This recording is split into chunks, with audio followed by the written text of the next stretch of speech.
So hello champions, आज हम करने वाले हैं exercise 1.1 class 12th relation and function chapter 1 question number 4। तो बिना देरी करें देखते हैं क्वेश्चन नंबर 4 क्या कहता है। Question number 4। क्वेश्चन नंबर 4 कह रहा है कि मुझे सॉल्व करो। Show that the relation R in R. ये जो आर इन आर का मतलब क्या है कि एक रिलेशन आर है और उसको बोल्ड करके आर एक दिया हुआ है, मतलब कि रियल नंबर्स, जिसमें कि रियल नंबर्स आपके क्या होते हैं। रियल नंबर्स आपके बच्चा रेशनल और इरेशनल दोनों, और हर एक रियल नंबर आपको ये भी पता होना चाहिए कि एक कॉम्प्लेक्स नंबर भी होता है। चलिए अभी इसकी बात करते हैं। रिलेशन डिफाइन एज आर, ये आपको रिलेशन दे रखा है। अब आपको बताना है कि reflexive, transitive but not symmetric. तो बच्चा अगर रिफ्लेक्सिव, ट्रांजिटिव और सिमेट्री को डिटेल से समझना है तो ऊपर दिए गए लिंक आई बटन में जाके आप चेकआउट कर सकते हैं। डिस्क्रिप्शन बॉक्स में भी उसका लिंक है। तो बहुत सिंपल है। अब ऐसे वाले क्वेश्चन है ना बच्चों को, जो हमारा सेट है, सबसे पहले सेट की बात करें तो सेट क्या है, मतलब कि अपना you can say set is R माने कि रियल नंबर्स, और जो अपना रिलेशन है a comma B such that कि a less than equal to b। अभी जो वेरिएबल्स की फॉर्म में थोड़ा दे देते हैं ना तो बच्चे थोड़ा सा घबरा जाते हैं, सांस फूल जाती है। घबराना बिल्कुल नहीं है, वेरिएबल्स हैं तो क्या है। इससे पिछले वाला क्वेश्चन नंबर का था तो इजीली उसको समझ पा रहे थे। वेरिएबल्स हैं, कोई दिक्कत नहीं, आप वेरिएबल लेके करिए, है ना। तो हम अपने हिसाब से चलेंगे। सबसे पहले रिफ्लेक्सिव चेक करते हैं। और रिफ्लेक्सिव में आपका ए और बी, मतलब आप ये देखिए ए और बी सेम हो जाते हैं। ए और बी क्या हो जाते हैं, सेम हो जाते हैं। उसको हम ए मान के चल लेते हैं। अब आप मुझे बताइए कि A is always less than equal to A, that is A always true. भाई क्यों ट्रू है, हमारा कंडीशन ये है रिलेशन का, और बी की जगह हमने ए पुट कर दिया।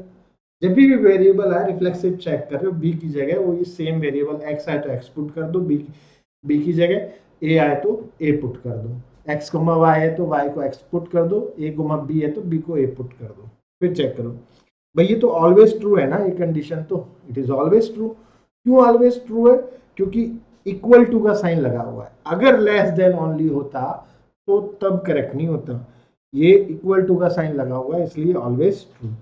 सो आप कह सकते हैं मजे से कि A comma A belongs to relation, जितने भी सारे ए कोमा है। अब रियल नंबर्स तो कुछ भी हो सकते हैं, 1/2, 2/1, 1, 0.5। तो 0.5 इक्वल टू 0.5, तो ये सबके लिए ही करेक्ट होगा, सबके लिए ही करेक्ट होगा। तो A comma A belongs to relation R for each, ये भी लिख दीजिए, for A belongs to, for each, इस सिंबल का मतलब क्या है, for every, for each A belongs to R, capital R, bold वाला, बोल्ड बना देता हूं उसको, किताब में बनाया हूं बोल्ड, मतलब कि रियल नंबर्स के लिए।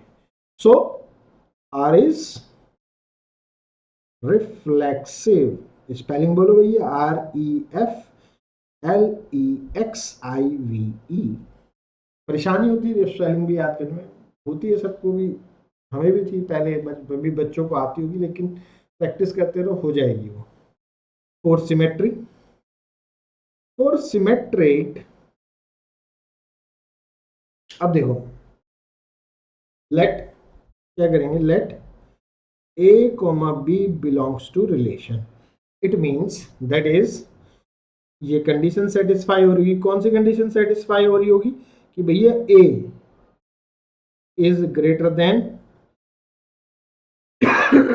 Sorry, A is less than equal to B, A is less than equal to B. But इसलिए रिलेशन को बिलोंग करना है। If I swap but B is not less than equal to A, तो आप कह सकते हैं b comma A does not belongs to relation, since r is not।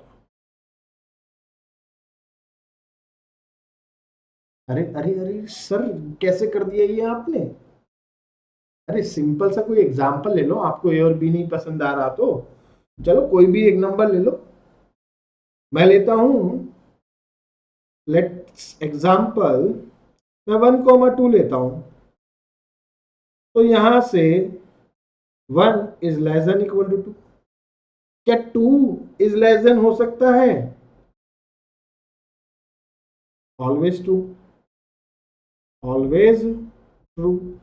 क्या 2 लेस देन 1 हो सकता है? Not possible. तो इसलिए b कोमा a मतलब कि 2,1 does not belongs to relation. Example भी दे सकते हैं आप, ऐसे भी प्रूव कर सकते हैं, है ना। r is not symmetric. चलो जल्दी से, अब सिमेट्रिक हो गया, सिमेट्रिक हो गया। ट्रांजिटिव के लिए चेक करते हैं, for transitive.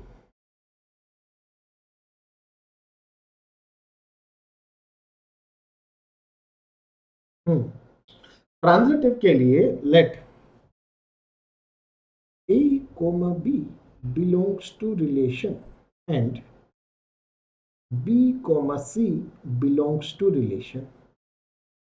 It means a b c belongs to real numbers।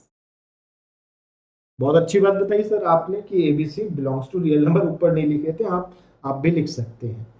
अब अगर ए और बी और सी रिलेशन के लिए रिलेशन को बिलोंग करते हैं, तो इसका मतलब a less than equal to b and b less than equal to c। अब जब a b से छोटा है, b c से छोटा है, तो ऑब्वियसली a भी तो c से छोटा होगा। ट्रेन को पकड़ने की कोशिश कीजिए, कैसे पकड़ेंगे ट्रेन को, देखिए a छोटा है b से, फिर ये b हो गया, b छोटा है c से, c हो गया, तो ऑब्वियस सी बात है a c से छोटा होगा ना, ठीक है ना, होगा ही होगा। अब मैं इसको थोड़ा सा यहाँ पे कर देता हूँ।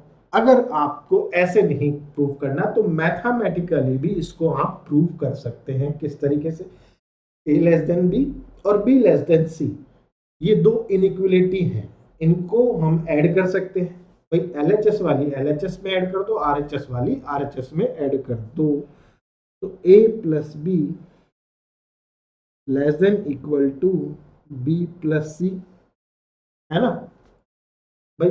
ये तो ये LHS ऐड होगी, RHS ऐड हो गई।